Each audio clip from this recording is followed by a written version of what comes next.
دا نړیوالې پښتو ټولنې صدر صاحب زموږ سره هم ناست دی، محمد عابد خان. نو نړیوالې پښتو ټولنې چې کومې سرګرمۍ دلته وکړي او کوم پروګرامونه یې وکړو، نو هغه زموږ د وړاندې دي. دلته کې د پښتو کتابونه چاپول، په هغې کې د نورالامین یوسفزي صاحب کتاب هم دغه ټولنې چاپ، پښتون دانش او د انور مانیروال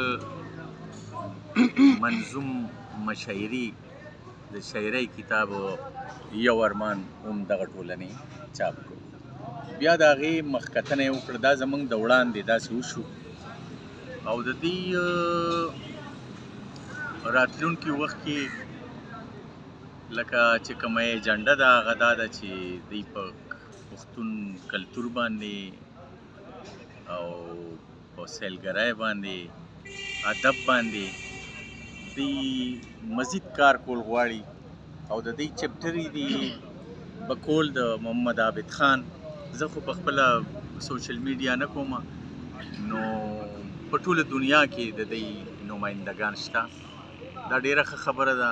په نوره دنیا کې هم چې پښتانه دي، هغوی خپلې ژبې سره، خپل تاریخ سره، خپل کلتور سره، خپلې خاورې سره ډیره مینه لري. نو دا ورته یو پلیټفارم میلاو شو، او زه خواست کوم ټولو ته چې لکه دا پښتو نړیواله ټولنه سپورټ کړي او د دوی مرسته وکړي، د دوی ملګرتیا وکړي. ډیره مننه.